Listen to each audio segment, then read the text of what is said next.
How tank colors shaped World War II. The Battle of Gray versus Green. Picture this, a World War II battlefield with a roar of cannons, clouds of smoke, and tanks rolling through the chaos. These steel beasts could make or break a battle. But here's the kicker. Their paint job wasn't just for show. It was a strategic choice that could mean life or death. In the epic clash between Nazi Germany and the Soviet Union, the Germans rolled out in gray tanks, while the Soviets stuck with green. Why the difference? And how did something as basic as paint color influence the outcome of the war? In this deep dive, we're not just talking about paint. We'll explore why the Nazis went with gray, why the Soviets chose green, and how these choices played out on the battlefields of the Eastern Front. I'll throw in some economic context, psychological insights, and my own thoughts to give you a fresh perspective on this untold story. By the end, you'll see how even the smallest details can change history. And don't forget, share your thoughts in the comments and subscribe for more stories like this. Before we get into the nitty-gritty, let's answer a basic question. Why bother painting tanks at all? Couldn't they just roll out in shiny steel like something out of a sci-fi flick? Well, tank paint serves two crucial purposes. Protection against rust. Tanks are expensive, complex machines. Rain, snow, mud, and heat can turn a steel beast into a rusty wreck in no time. Paint acts like a shield, keeping the tank battle ready for longer. In a war where every machine counts, that's a big deal. Camouflage. On the battlefield, a tank needs to blend in. If the enemy spots it from miles away, it's game over. The right color can make a tank nearly invisible in its surroundings, whether it's a forest, a field, or a city street. Camouflage isn't just paint, it's a lifesaver. Here's where it gets wild. During the early years of World War II, German tanks were painted gray, while Soviet tanks were green. And yet, they were fighting on the same battlefields. How did that happen? Let's break it down. When you think of Nazi tanks, like the fearsome Panzer IV or the mighty Tiger, you probably picture them in a sleek, dark gray. This color, officially called Ariel 46 or Dunkelgrau, wasn't chosen randomly. The Germans had a specific strategy in mind, and it was all about where they thought the war would be fought. Why gray? In the 1930s and early 1940s, Europe was already a densely populated continent. Cities, factories, and paved roads dominated the landscape. The Nazis planned their war around urban combat and fast-moving campaigns across Europe's highways. Gray was the perfect choice for blending into concrete jungles, asphalt roads, and dusty city streets. It was meant to make their tanks less noticeable in places like Paris or Warsaw. But here's the catch. When Germany invaded the Soviet Union in 1941, the battlefield changed. The Soviet Union wasn't just cities. It was vast forests, endless fields, and muddy plains. A gray tank in a green forest sticks out like a sore thumb. So why didn't the Nazis rethink their paint scheme? The answer lies in their overconfidence. They believed their blitzkrieg, lightning war, would crush the Soviets in weeks. Why bother with fancy camouflage when victory seemed guaranteed? The German camouflage plan. In theory, the gray paint was just a base layer. German tank crews were supposed to add camouflage suited to specific environments. For example, in summer, they could paint their tanks green or brown to blend into forests or fields. In winter, they'd slap on whitewash to disappear in the snow. Sounds smart, right? But in practice, it was a mess. Early in the war, the Germans were moving so fast that crews didn't have time to repaint their tanks. Plus, many tankers weren't exactly eager to spend hours with a paintbrush in the middle of a war zone. As a result, most German tanks stayed gray, even when fighting in the green wilderness of the Soviet Union. This made them easy targets for Soviet gunners and pilots. Now let's switch sides. Soviet tanks, like the legendary T-34, rolled off assembly lines painted in a shade called 4BO, a vibrant green that matched the landscapes of the Soviet Union. This wasn't just a random choice.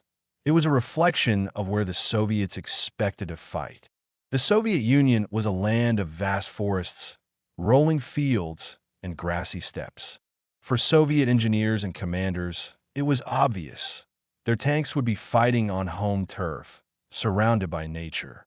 The green 4BO paint was designed to blend seamlessly into these environments. A green tank in a forest or field was much harder to spot than a gray one, giving the Soviets a natural edge. In the early years of the war, 1941 to 1942, the Soviets were stretched thin. Factories churn out tanks at breakneck speed, and there wasn't always time for fancy camouflage. But the green base color gave them a head start. Soviet tank crews got creative, using mud, branches, and even straw to enhance their tanks' camouflage. In winter, they'd slap on whitewash or mix chalk and lime to make their tanks blend into the snow. By 1943, as the Soviet war machine gained momentum, camouflage became a science. Tanks were painted with complex patterns to confuse enemy spotters. The green 4BO wasn't just a color. It was a symbol of Soviet resilience and adaptability. Imagine a battlefield in 1941. German gray tanks rumble across green fields, while Soviet green tanks lurk in the forests. At first glance, you'd think the Soviets had the upper hand, thanks to their natural camouflage. But the reality was more complicated. The German Blitzkrieg mindset. The Nazi strategy was all about speed and power. Their tanks, like the Panzer III and IV, were technically superior to many Soviet models in the early war.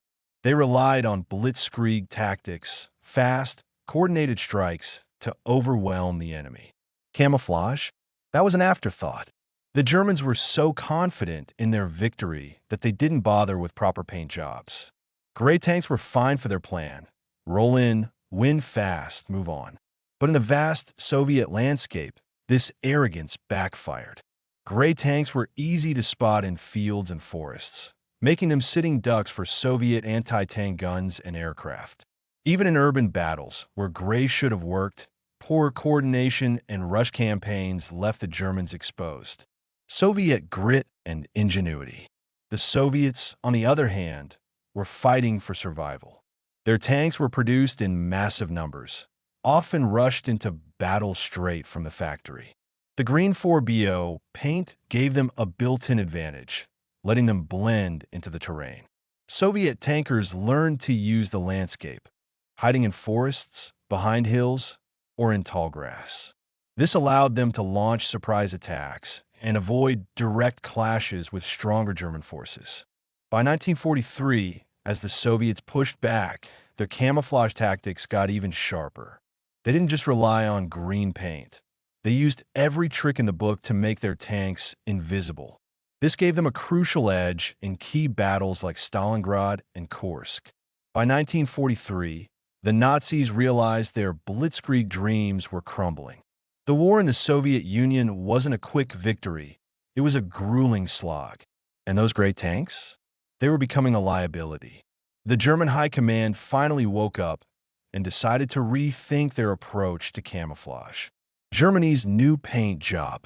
In 1943, the Germans introduced a new base color, Dunkelgelb, a yellowish sand shade that worked better in natural environments. On top of this, they added green and brown patterns to blend into forests and fields. It was a step up from plain gray, but it came too late. The Germans were running low on resources, and their tank crews were stretched thin.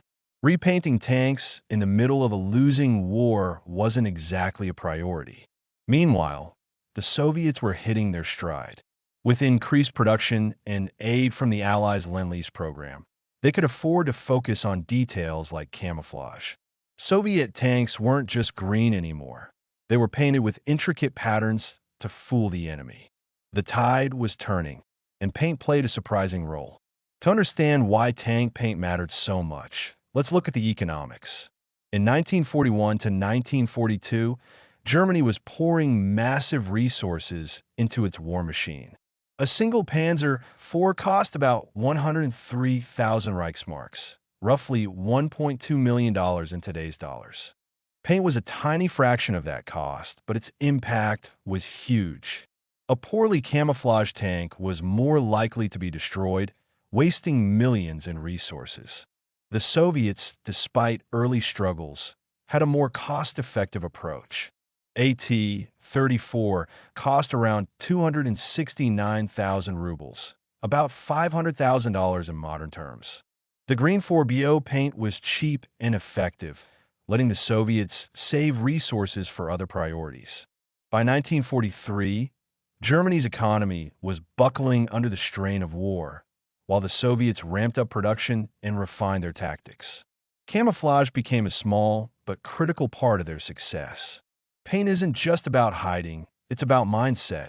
The Nazis' gray tanks symbolized their industrial might and discipline.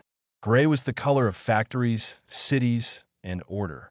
But on the battlefield, it betrayed them, making their tanks stand out against nature's backdrop. The Soviets' green tanks, on the other hand, were a nod to their homeland, its forests, fields, and resilience. For Soviet soldiers, green was a reminder that they were fighting for their land. It boosted morale and gave them a psychological edge. For the Germans, spotting a green tank blending into a forest was unnerving. It felt like the enemy could strike from anywhere. The story of gray versus green tanks teaches us that no detail is too small in war or in life. The Nazis' overconfidence cost them dearly, while the Soviets' adaptability helped them turn the tide. Today, military camouflage is a high-tech science with patterns, thermal cloaking, and even radar-defying tech. But the core idea remains: the right color can save lives and win battles. Digging into this story blew my mind. It's crazy to think that something as simple as paint could sway a war. The Nazis' arrogance, thinking they'd win in weeks, blinded them to the importance of camouflage. The Soviets, fighting with everything they had, turned a basic green paint job into a weapon. It's a reminder that success often comes down to the little things, whether you're on a battlefield or tackling a project at work. What a ride, right? From gray Nazi tanks to green Soviet machines, this story shows how even paint can change history. I hope you enjoyed this deep dive as much as I did. Now, I want to hear from you. Do you think tank color really makes a difference in war? Or is it all about the firepower? Drop your thoughts in the comments below, and let's get the conversation going. Don't forget to subscribe to our channel for more epic stories from history and beyond. Hit that like button, share this with your friends, and join us in uncovering the secrets of the past. Together, we'll keep the history alive